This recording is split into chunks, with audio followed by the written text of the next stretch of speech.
अगर आप भी सहायक सचिव या गवर्नमेंट ऐसी अन्य वैकेंसी की तैयारी कर रहे हो जिसमें सीपीसीटी मांगा है और आप घर बैठे अपने सीपीसीटी का फॉर्म भरना चाहते हो आप स्वयं से, तो ये वीडियो आपके लिए हेल्पफुल होने वाली है।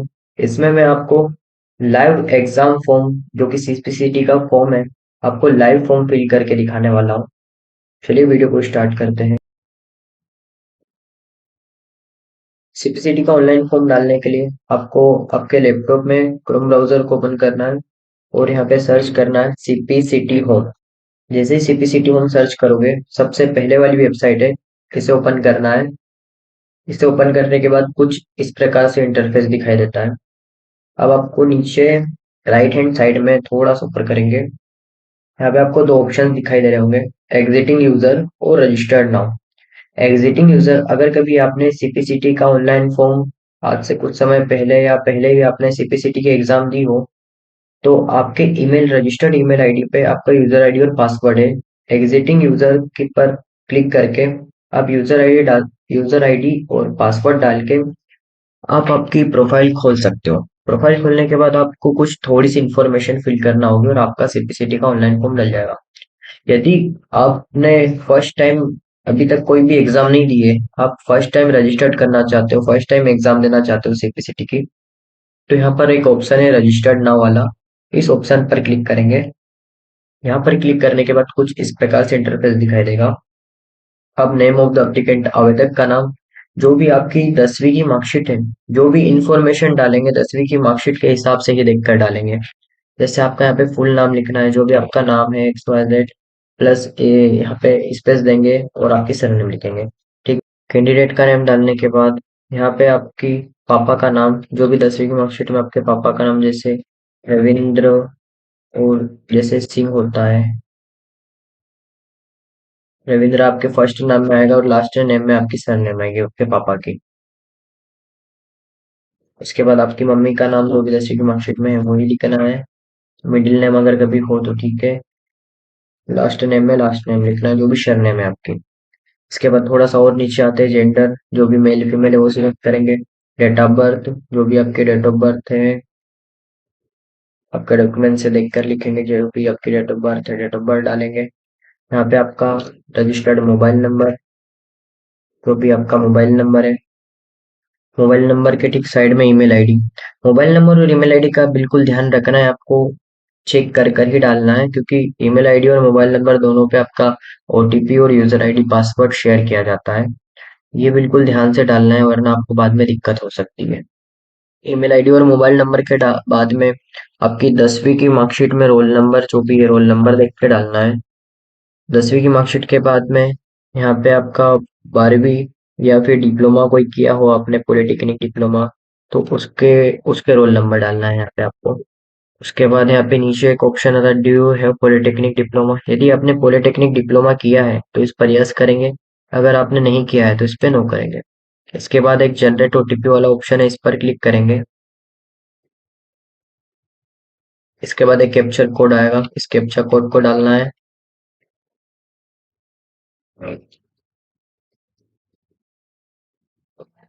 इसके बाद सबमिट करना है। जैसे जैसे ही सबमिट करते हैं, हमने जो ईमेल आईडी डाली थी उस ईमेल आईडी पर एक ओटीपी आता है, उस ईमेल आईडी को ओपन करके यहाँ पर ओटीपी इंटर करना। ओटीपी इंटर करने के बाद वैलिड ओटीपी वाला एक ऑप्शन है, इस पर क्लिक करेंगे, ये हमारा ओटीपी वैलिड हो जाएगा।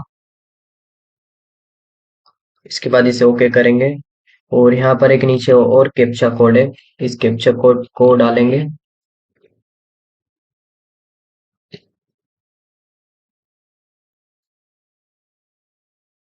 इस कैप्चर कोड को डालने के बाद एक सबमिट वाला ऑप्शन है, इस पर क्लिक करेंगे। जैसे सबमिट करते एक ऑप्शन आता है और इसे ओके करना है। जैसे ओके करते हैं, हमारी जो भी डिटेल्स है वो चेक करने के लिए कहा जाता है। इस आई एग्री वाले ऑप्शन पर क्लिक करना है। आई एग्री करने के बाद हमारी जो भी डिटेल्स फिल की जाती है, यहाँ पर डिटेल्स आ जाती है, इसे एक बार चेक कर लीजिए। इसके बाद आपको के टेक्स्ट मैसेज पर आपका यूजर आईडी पासवर्ड भी शेयर किया जाता है। अब इसके बाद आपका एक एप्लीकेशन फॉर्म फिल करना है हमें। ये एप्लीकेशन फॉर्म वाला ऑप्शन है, इस पर क्लिक करना है। अब यहाँ पर एक और ऑप्शन है क्रिएट, इस ऑप्शन पर क्लिक करना है, छोटा सा ऑप्शन है क्रिएट। इसके बाद हमें यहाँ पे सारी डिटेल्स डालनी है। ध्यान रहे हम जो भी डिटेल्स डालेंगे हमारी जो भी 10वीं की मार्कशीट है उसी के हिसाब से डालेंगे। अब हमें यहाँ पर पूछा जाता है हमारी माता का नाम, जो भी आपकी मम्मी का नाम है मम्मी का नाम यहाँ पर इंटर करना है। लास्ट नेम में आपकी मम्मी की सरनेम, यदि मार्कशीट में सरनेम नहीं हो तो आप इसे खाली छोड़ देना। फिर ठीक नीचे आते हैं, जो हमने इधर डिटेल्स फिल की थी जेंडर वगैरह ये तो सेम रहेगी। यहाँ पे कैटेगरी आप कौन सी कैटेगरी से बिलोंग करते हो, ST SC OBC minority general. जैसे ओबीसी आएगा यहाँ पर ओबीसी सिलेक्ट करते हैं।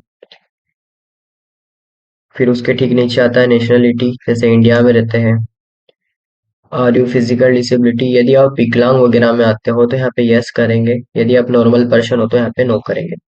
अब बात आती है मेन इम्पोर्टेंट बात ये है, प्लीज सिलेक्टेड। टाइपिंग के लिए आपको कीबोर्ड चॉइस करना है। आप कौन से कीबोर्ड में टाइपिंग करते हो स्टार्टिंग से, आपको उसके हिसाब से लेना है। वैसे वैसे तो अधिकतर रिमेंटल गेल ही चलता है, जैसे हम रिमेंटल गेल सिलेक्ट कर रहे हैं। आप कौन से कीबोर्ड में टाइपिंग कर रहे हो, आप जिसमें भी प्रैक्टिस कर रहे हो उस हिसाब से आप चॉइस कर सकते हो। जैसे हमने रिमेंटल गेल चॉइस किया है। ठीक, आप नीचे थोड़ा सा स्क्रॉल करेंगे, यहाँ पर आप पता एड्रेस वगैरह डालना है, जो भी आपके गांव का नाम है एड्रेस वगैरह आप फिल कर लेना। यहाँ पे एड्रेस डालने के बाद यहाँ पे आपका स्टेट, जैसे मध्य प्रदेश, उसके ठीक नीचे आपके जिला, आप कहाँ पे निवास करते हो जिला। यहाँ पे तहसील आएगा, तहसील आपको मेंशन करना है जो भी आपका तहसील है। उसके बाद आपके आधार कार्ड में पिन कोड देखना है, जो भी आपका पिन कोड है वो लिखा होगा सबसे लास्ट में 6 डिजिट, उसे एंटर करना है। एड्रेस वगैरह सब कुछ इंटर करने के बाद एक और नीचे ऑप्शन है नेक्स्ट वाला, इस नेक्स्ट वाले ऑप्शन पर क्लिक करेंगे। अब हमें 10वीं और 12वीं की जो अंक सूची रहती है उसमें से डिटेल्स डालना है। जैसे यहाँ पर सब्जेक्ट पूछा जा रहा है, जैसे 10th में तो ऑल सब्जेक्ट रहते हैं तो हम यहाँ पर ऑल सब्जेक्ट लिखेंगे। आपने 10वीं कौन सी बोर्ड से की थी, जैसे सीबीएसई बोर्ड एमपी बोर्ड, जैसे हमने एमपी बोर्ड से की थी तो यहाँ पर एमपी बोर्ड लिखेंगे। आपने 10वीं कौन से ईयर में पास किया था, जो भी आपका ईयर पास आउट सन है वो 10वीं की मार्कशीट में ऊपर लिखा हुआ है, आप उसे एंटर करना।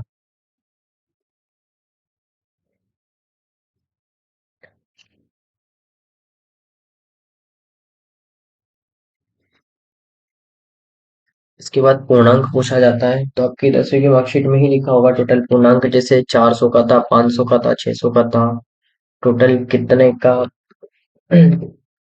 पूर्णांक था। जैसे यहाँ पे 500 आएगा।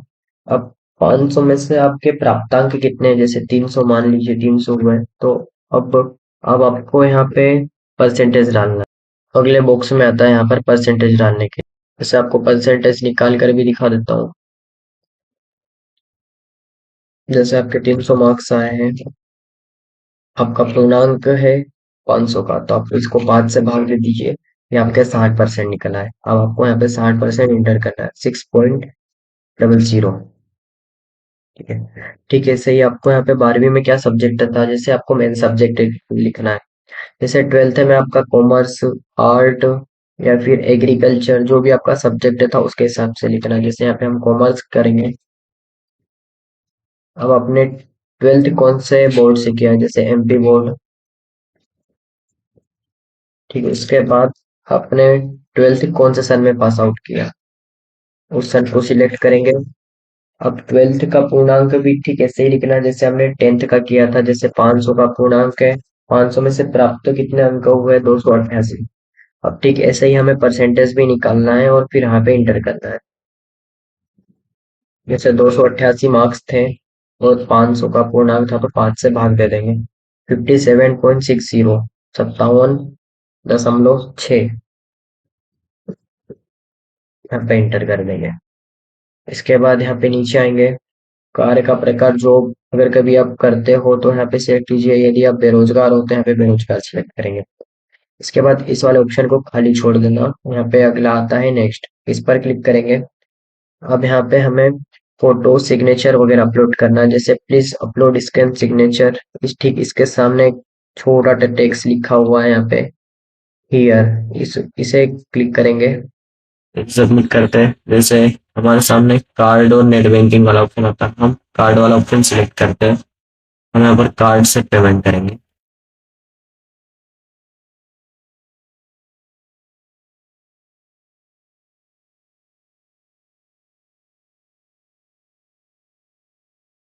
अब यह फॉर्म कंप्लीट हो चुका है। ओके करेंगे। अब हम यहाँ से इसे प्रिंट भी निकाल सकते हैं, पीडीएफ भी सेव कर सकते हैं। तो ये वीडियो आपके लिए हेल्पफुल रहा हो तो वीडियो को लाइक कीजिए एंड चैनल पे नए हो तो इसको सब्सक्राइब कीजिए। मिलते हैं और किसी नई ट्यूटोरियल वीडियो पर। यदि आपको और किसी नए टॉपिक पर वीडियो चाहिए तो आप नीचे कमेंट करके बता सकते हो।